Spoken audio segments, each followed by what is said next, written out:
everybody. Dave Ackert and Teagan Brown joining you here from the Dunes Golf and Beach Club for the final day of the inaugural Myrtle Beach Classic.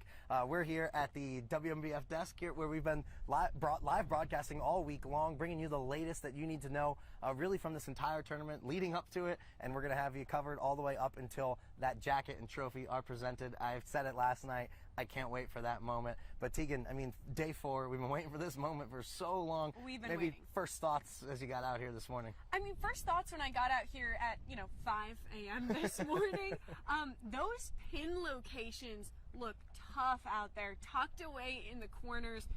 Really no easy set of holes on here. Those first 3 especially looking pretty tough. Right, yeah.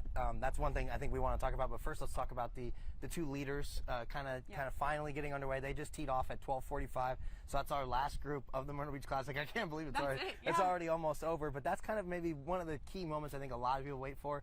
And I'm curious to see how many people are going to surround that 16th, 17th, 18th grade, especially if it gets close here down the stretch. I think we're going to have thousands of people around the 18th hole, and that could cause chaos. It could be really fun, though. It could be fun. Yeah.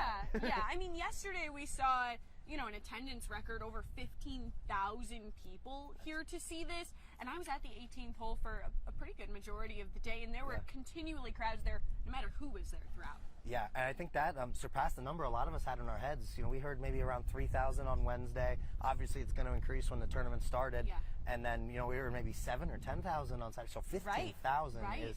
And I was talking to Andrew Dockery, our morning meteorologist, and he said he's been to a lot of PGA Tour events, in Louisville and all around, and he said that's a lot for any tournament, so let alone a first-time tournament hosting that many people.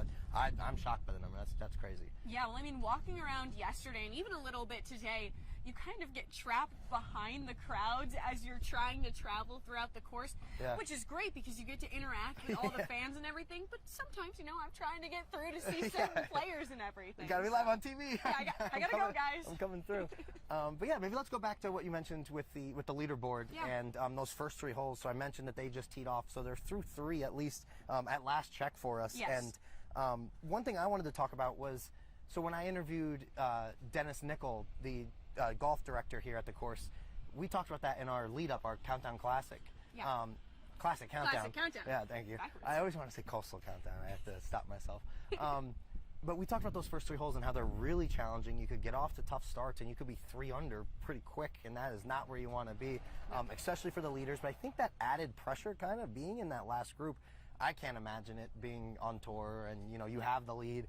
But they both have kind of had tough starts. So Goddard is in the lead. He bogeyed the first 2 holes, then kind of saved it, birdied the next. So he's only 1 under on the day. Or 1 over on the day.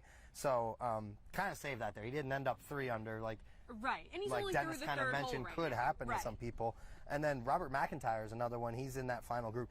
He birdied 1, so that's a good start, but then double bogeyed 2. Not what you want to see. And then now he's birdied 4 and through 5, so they're cruising along here, and hopefully we'll be done by around 5 o'clock. They're thinking somewhere around there. That way we can get the trophy ceremony somewhere 5:30ish. And then obviously we're gonna have a live update at 6 o'clock for people, 6 and 11, and we're gonna live broadcast the trophy ceremony online because we don't know how that's gonna time out with the 6 o'clock. So we're playing that by ear.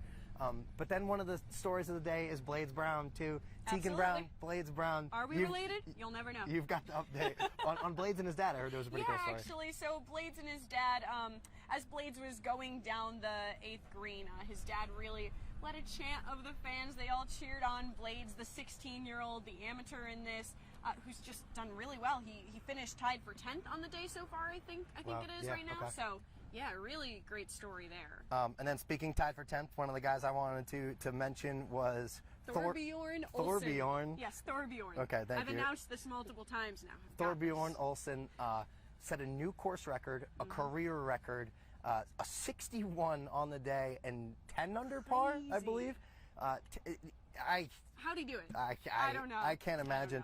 I want to say it was 10 birdies. I'm going to double check here. 1, 2, 4, 5, 6, 7, 8, 9, 10 birdies is unbelievable. 6 out of the 9 holes on the front 9. I mean, no bogeys, no eagles, which is actually more impressive. You set a course record without an eagle. Yeah.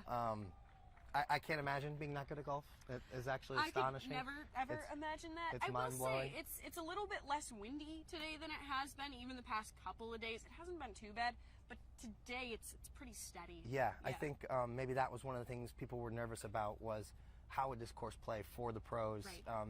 He's certainly showing that they can play it really well. Oh, they can play it. And that's maybe something they're going to have to keep an eye on here when they host years to come, how challenging they need to make it. Yep. But then you never know. We could get a year where the wind kicks up every day and it might Yeah. rain and the greens change. And Thursday was super we windy see here. a totally different course.